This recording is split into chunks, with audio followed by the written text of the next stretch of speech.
Olá pessoal, boa tarde.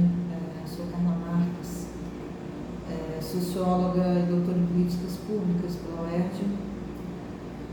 Estou entrando aqui hoje para conversar com vocês pelo projeto Cultura nas Redes. O tema da nossa conversa hoje é a formação socioespacial da zona portuária, com viés de como essa formação se deu através do complexo escravagista que essa região abrigou, né?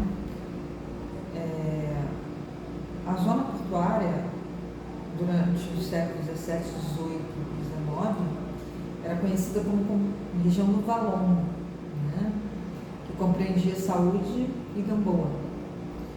Esta região que hoje é a zona portuária do Rio de Janeiro, ela foi um grande complexo escravagista que deu sustentação à atividade escravagista no Rio de Janeiro, né, através de quatro grandes macroequipamentos.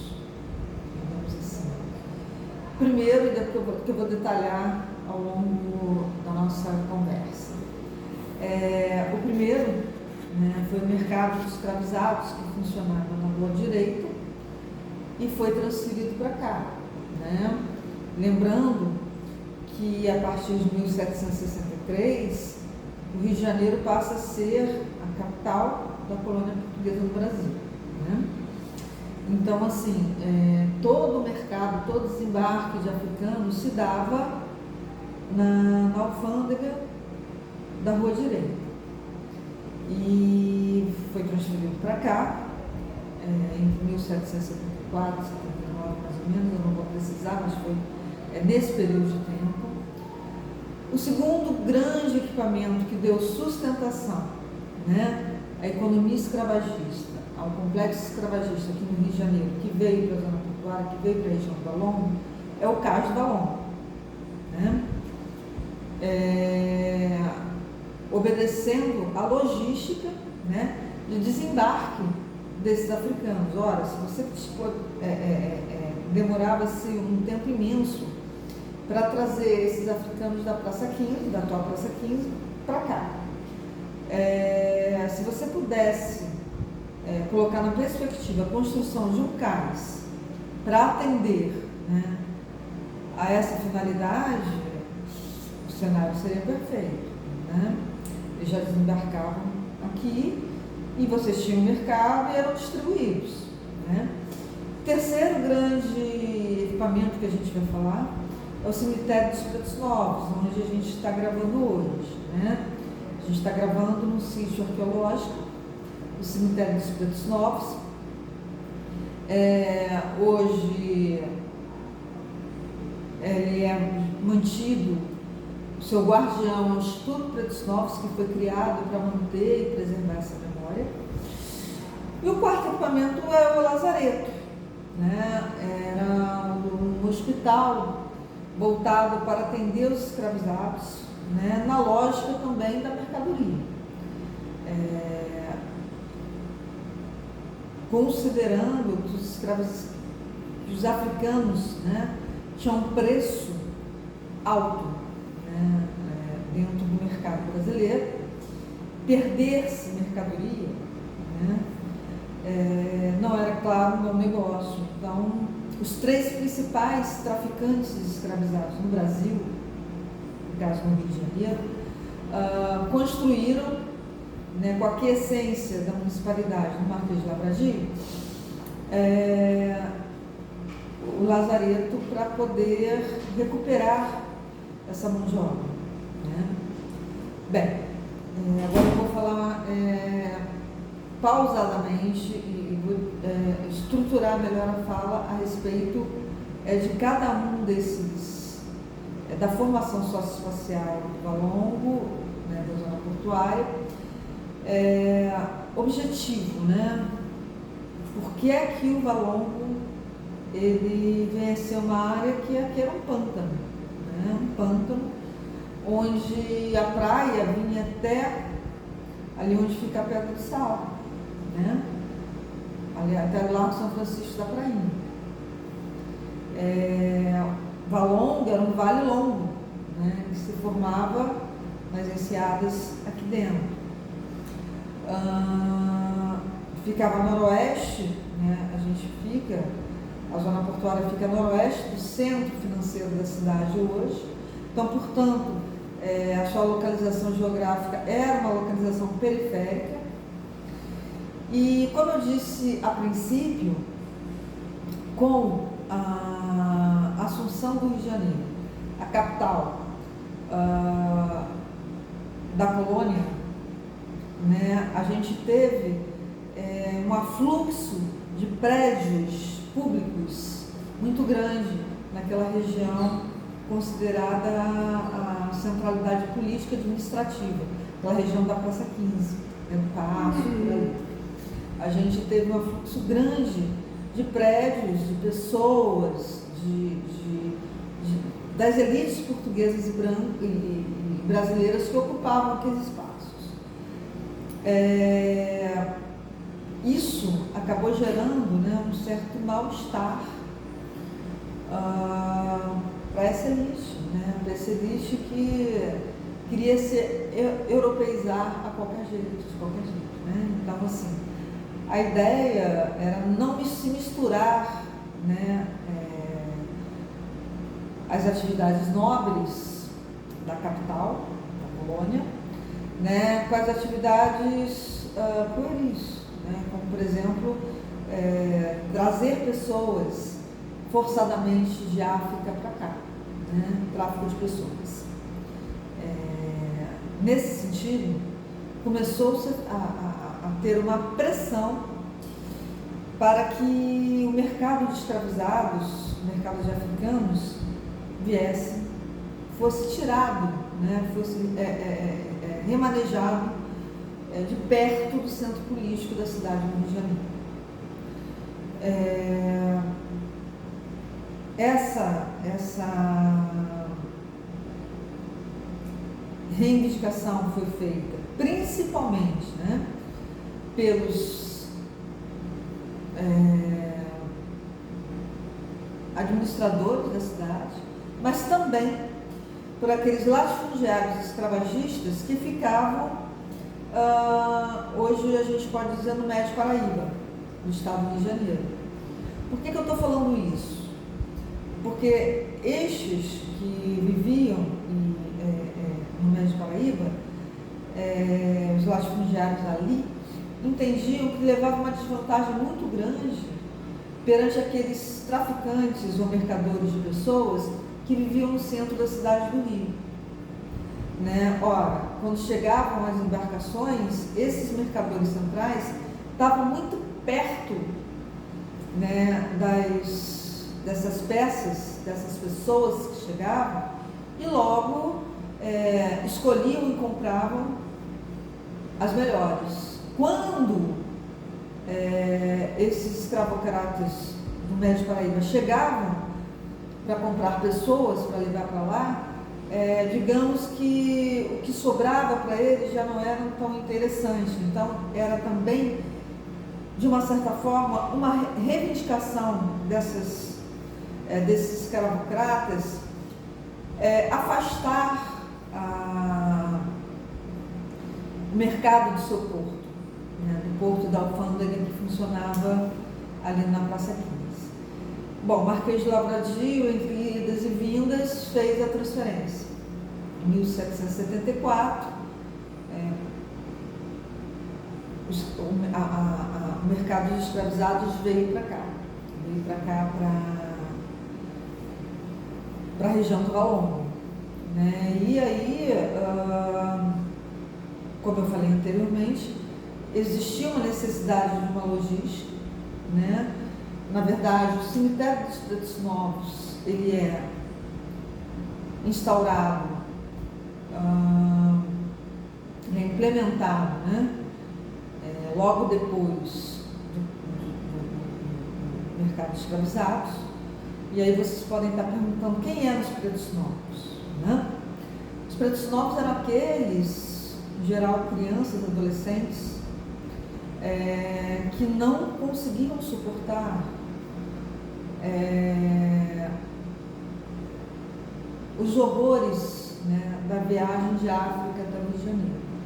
E chegaram numa situação de saúde muito ruim, muito precária, né? Não conseguiam entrar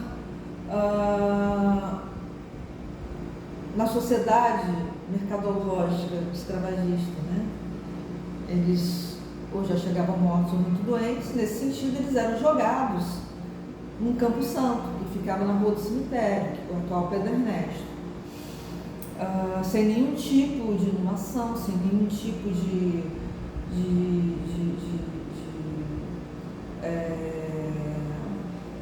ritual religioso, né? Visto que a maioria dos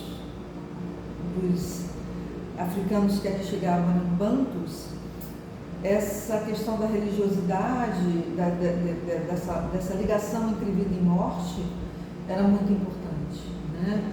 Então, assim, uma das questões que mais apavorava os africanos que adoeciam era vir para cá, para o cemitério dos Pretos Novos, porque aqui eles sabiam que era cortada uma ligação com seus ancestrais, com os ancestrais e com seus descendentes, era sinal de má sorte, né?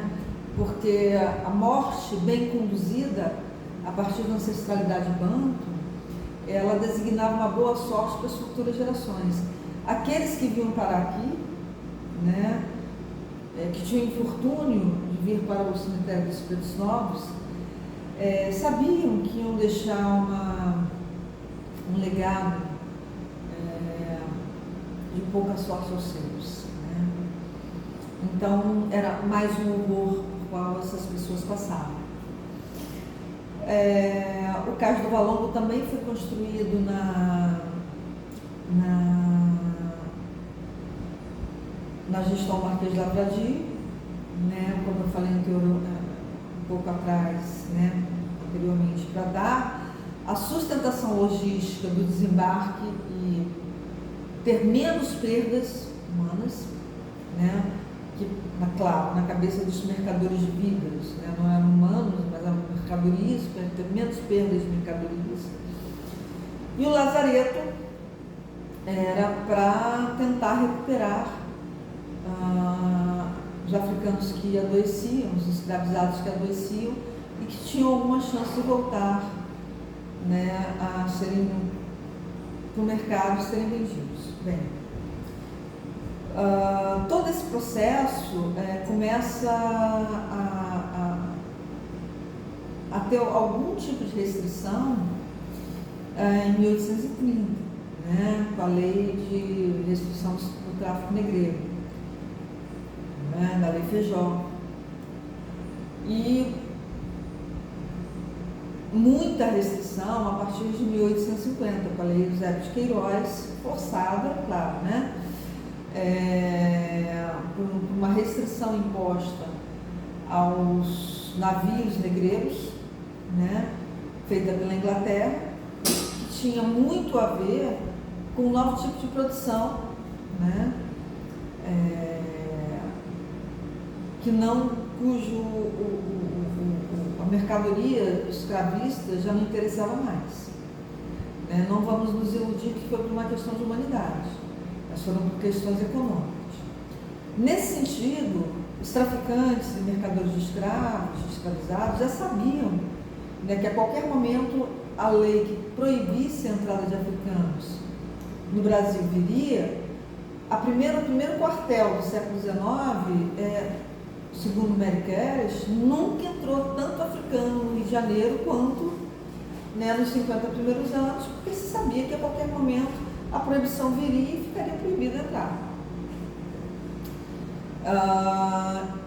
E aí, a partir de 1850, não sem luta, não sem sublevações, não sem aquilombamentos, né, esta região, a região do Valongo, ela é ocupada, né, por uma população majoritariamente negra, né, que vai construindo também suas resistências. suas resistências a partir das maltas de capoeira, suas resistências a partir do samba, suas resistências a partir do jongo, e que eram das irmandades religiosas, que foram instrumentos importantes, né, no processo abolicionista. Então a gente tem, em 1888, né, o processo formal de abolição. Eu digo formal porque não veio das mãos de Isabel a liberdade, como diz o Samba da Mangueira, né? Veio da luta dos negros, né? E aí a gente tem, em 1888, a abolição da escravatura formal. Em 1889 a gente tem a proclamação da República, um outro golpe, né? Um golpe dado sem a participação popular, mais uma vez. Não estou aqui defendendo a monarquia de forma nenhuma, mas estou dizendo que a República veio de cima para baixo, sem participação popular. Portanto, quem era basicamente, majoritariamente, o povo da cidade do Rio de Janeiro? Os pretos, os negros, né? Então a República vem sem olhar para isto, né? Foi um processo muito difícil. Pereira Passos, que assume a gestão do município do Rio à época, promove uma gama de obras em larga escala, né, que a gente costuma chamar de bota abaixo, né, onde as principais moradias dos pretos e negros do Rio de Janeiro foram destruídas, absolutamente destruídas, né, que eram os cortiços. Essa região era prenhe cortiço. As pessoas viviam aqui em habitações coletivas, né? Não se tinha dinheiro para alugar, não se tinha nem estoque de casas disponível, muito menos recursos para alugar casas, para comprar casas, né? Então as pessoas dividiam habitações coletivas. Imagina, a Reforma Passos, como foi conhecida, ela veio ao encontro do desejo de europeizar e afrancesar o Rio de Janeiro, né? Então, assim, foram abertos vários bulevares, né? A Avenida Central, atual Avenida Rio Branco, e com isso trouxe um fardo muito grande, né, para a população negra, que começa a ter que sair do centro da cidade, ou seja, da cidade, porque a cidade era seu centro nessa época, e eram expurgados, né, para as regiões mais periféricas, que hoje são regiões suburbanas, né, e mesmo para a atual região metropolitana do Rio de Janeiro. Bem, dito isso, esta região recebe o porto, né? A gente não tinha um porto no Rio de Janeiro, né? A gente tinha trapiches, né? As pessoas chegavam aqui, tinham o cais do Valon, né? A gente não pode construir porto com cais. O cais era para desembarque de pessoas, também de coisas que chegavam da Europa, objetos e tal, mas não era exatamente um porto. O porto foi construído dentro da Reforma Passos e começa em 1906, ele é inaugurado, mas ele fica pronto, na verdade, em 1911, né? Reverberando e ratificando, a tradição brasileira de inaugurar obras inacabadas, né? Então, assim, chega... e aí, é um outro momento importante também que a gente tem para a região, porque a gente tem a estiva começa a entrar, né? Um trabalho dos estivadores aqui é muito importante na constituição desse espaço. E aí a gente já tem com o porto a nova denominação de zona portuária do Rio de Janeiro, né?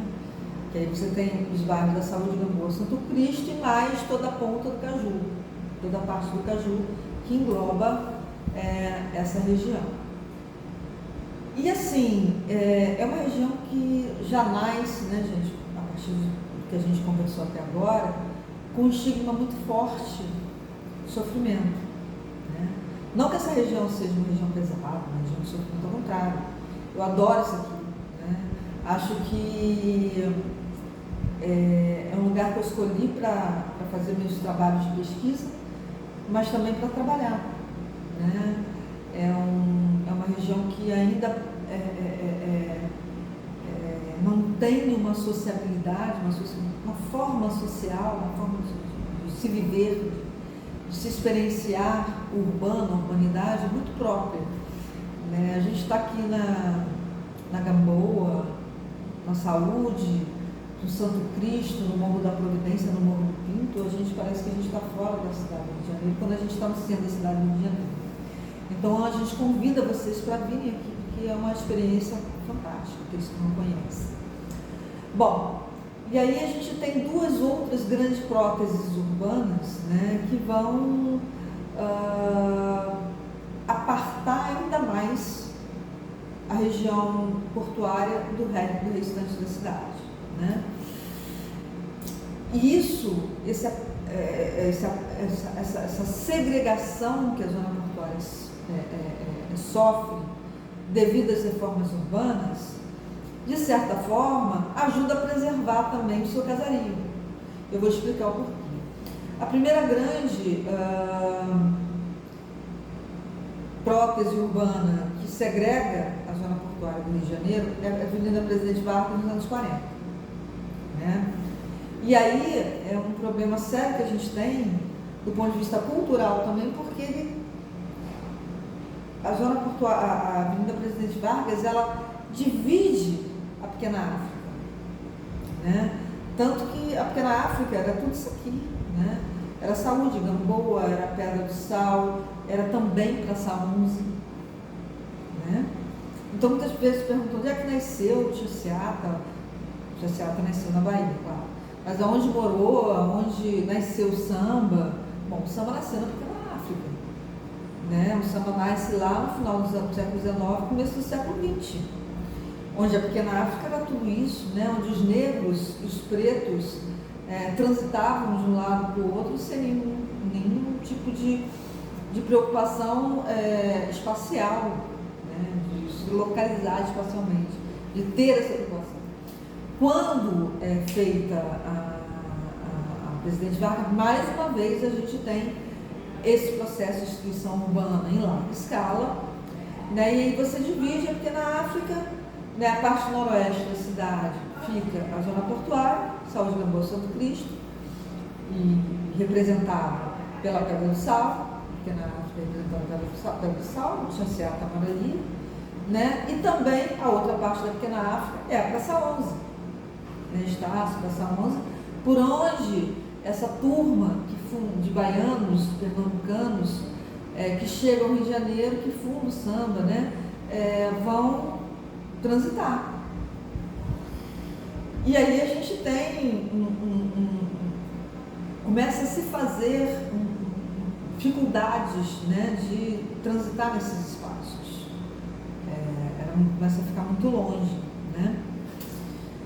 E depois a gente tem a terceira reforma urbanística, que mais uma vez traz apagamentos sérios para essa região, que é a construção da perimetral. Você chegava pelo Rio de Janeiro, através da perimetral, passava por cima dessa região, né? E aí saía lá na Praça 15, lá perto da zona sul da cidade, né? No atual aeroporto Santos Dumont, né? E as pessoas nem sabiam o que era isso aqui, né? Não passavam por dentro da cidade, passavam por cima, né? Então essa região ficou esquecida, ficou apagada. Nesse sentido, aquilo que eu falei, você tem ainda casarios preservados, e muito bem preservados. Você tem um desenho urbano, as fachadas ainda são coloniais, muitas fachadas coloniais, sobretudo no Morro da Providência, no Morro do Pinto e da Conceição, em função desse esquecimento, desse apagamento, né? O Estado e os empreendimentos imobiliários simplesmente esqueceram, né, da zona portuária até os anos 80, né, quando a gente tem a primeira investida da Associação Comercial do Rio de Janeiro em fazer desta região um grande entreposto comercial. E aí isso foi negado, né, teve forte resistência da população local, né. Vamos lembrar que anos 80 a gente estava aí num período de redemocratização do país, os movimentos urbanos muito fortes, né, e tínhamos à época também uma prefeitura razoavelmente progressista. Era Saturnino Braga quem estava, a despeito da gestão que ele fez, era uma pessoa progressista na gestão da cidade. E a resistência, né, a partir da resistência dos moradores da Associação de Moradores da Saúde de Gamboa e Santo Cristo, e mais os técnicos da prefeitura, que também se constituem pessoas progressistas, fundaram e implementaram o projeto SAGAS, Saúde de Gamboa Santo Cristo, onde foi preservado, tombado, mais de 1000 edificações, casas aqui no bairro, no casario da zona portuária. Então, quando vocês verem, prestem atenção, né, nas fachadas, que é muito importante, lembre-se que essas fachadas foram preservadas por conta da resistência social dos seus moradores. Tá? Bom, então, redescoberta a zona portuária, tivemos mais 2 investidas, né? 2 projetos de revitalização no governo César Maia. No ano de 2001 nós tivemos o Plano Porto do Rio, e no ano de 2004 uma certa atualização do Plano Porto do Rio, em que se pensou em fazer o Guggenheim, né? E que pensou em fazer vários projetos urbanísticos de revitalização, mas como a maioria dos terrenos desta região pertenciam ao governo federal e não havia uma concertação política entre as esferas do governo municipal, estadual e federal, não foi possível, né, para o bem, eu acho, que da região, não foi possível naquela época que fosse realizada a revitalização, ou a regeneração urbana, a reestruturação urbana. O que foi feito naquela época foi a Cidade do Samba, né, foi o legado daquele projeto. E aí até que a gente chega em 2009, com já tendo acontecido, se eu não me engano, o projeto de os Jogos Pan-Americanos em 2007, o Rio de Janeiro já sendo escolhido, já tinha sido escolhido a cidade sede dos Jogos Olímpicos, e também iria fazer parte uma das sedes, uma cidade sede também da Copa do Mundo, que aconteceria em 2014. Então, assim, o cenário estava perfeito, né, para que a reestruturação e revitalização urbana da região acontecesse. Começou-se então a implementação do Porto Maravilha, do programa Projeto Porto Maravilha, e muitas coisas aconteceram naquela época, né, em 2009 para cá. A região teve um forte incremento econômico e cultural, e uma forte resistência também dos seus moradores para não deixar gentrificar, ou seja, para não deixar expulsar os moradores autóctones daqui, né, até 2016. Foram feitos inaugurado o Museu da Manhã, o Museu do Mar, o Museu de Arte do Rio. A gente teve uma recuperação, alguma coisa do Morro da Conceição também foi feito, a parte de iluminação, o Boulevard Olímpico foi construído, foram preservadas as casas, muitos artistas vieram para cá, né? Por exemplo, nós tínhamos 18 galpões de grande porte dentro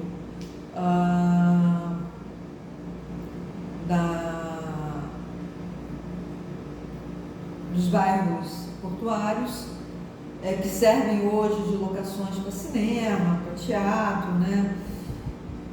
Até que em 2011 a gente teve uma virada, uma inflexão importante para a questão afrocentrada da região, que foi a redescoberta do Carnaval, né? O Instituto Pretos Novos, para falar um pouco do Instituto Pretos Novos, do Cemitério dos Pretos Novos, ele é achado em 96, a partir de uma obra que o casal Guimarães dos Anjos faz em sua casa, né? E é um momento muito importante da história da região e da cidade, do estado do Brasil, né? Quando Mercedes Petrus dão ciência à Secretaria Municipal de Cultura e ao IFAM, que tinham encontrado ossadas no contexto da obra que eles estavam fazendo em suas casas, chegou-se à conclusão de que tinha chegado ao cemitério dos Pretos Novos. Bom, isso é um capítulo à parte, né, que a gente vai ter que discutir numa outra, porque a saga do casal para conseguir reconhecimento da importância dessa memória, desse patrimônio preto, desses corpos pretos que aqui estão enterrados, é um capítulo que realmente não dá para a gente falar em 5 minutos, em 10 minutos. A gente precisa entender, não só do ponto de vista da arqueologia, mas do ponto de vista da história, né, e da memória do patrimônio brasileiro, que diz muito sobre a formação da nossa sociedade, do nosso Estado. Nesse contexto, em 2011 é achado também, no contexto das obras do Porto Maravilha, na Barão de Tefé, o Cais do Valongo, né, e aí se reacende todo esse movimento, né, de negritude da região, de pretitude da região, né, de reconhecimento que nós estamos falando de uma região afrocentrada, né? E aí a grande luta hoje é fazer com que esses lugares de memória de patrimônio negro, ou preto ou negro, né, sejam reverenciados e lembrados e preservados, como o Cemitério dos Pretos Novos, o Cais do Valongo, a Pedra do Sal. O Cais do Valongo ele vira patrimônio da humanidade, patrimônio cultural da humanidade. Em 2017 até hoje nada se foi feito, né, daquilo que foi acordado com a Unesco. Então, assim, o caminho que a gente tem, assim como o Instituto Pretos Novos também, não tem nenhum tipo de ajuda, né, governamental do Estado para sobreviver. Aqui a gente trabalha através de projetos digitais, né? Então, assim, a luta é muito grande, né? A gente está só começando. E acho que essa conversa que a gente teve hoje é um pouco chamar a atenção, né, para o quão é importante a gente entender que a escravidão urbana foi muito presente no nosso país, né, porque a gente, quando fala de escravidão, a gente sempre pensa nos grandes contextos, nas grandes condições, o quanto foi importante, né, para a nossa formação, especialmente no Rio de Janeiro, em cidades como Salvador também, Recife, e chamar a atenção para novas pesquisas, novos estudos, e para que vocês venham, né, para que todos que puderem venham conhecer de perto essa história. Né, hoje a gente faz o circuito da herança africana aqui pelo IPN, né, gratuitamente, de maneira que vocês podem acessar toda a herança africana, a maior parte da herança africana da região, podem conhecer. Tem vários parceiros, né, que vão atendê-los e vão contar também suas histórias, suas memórias, vão falar dos seus patrimônios. Então é isso, gente, fica como uma chamada, um convite, mas também como uma conversa denúncia, né, que a gente precisa estar falando e denunciando, né, essa história, essa memória, esse patrimônio que se constitui, como Mercedes gosta de falar, o Holocausto brasileiro. tá bom? Obrigada.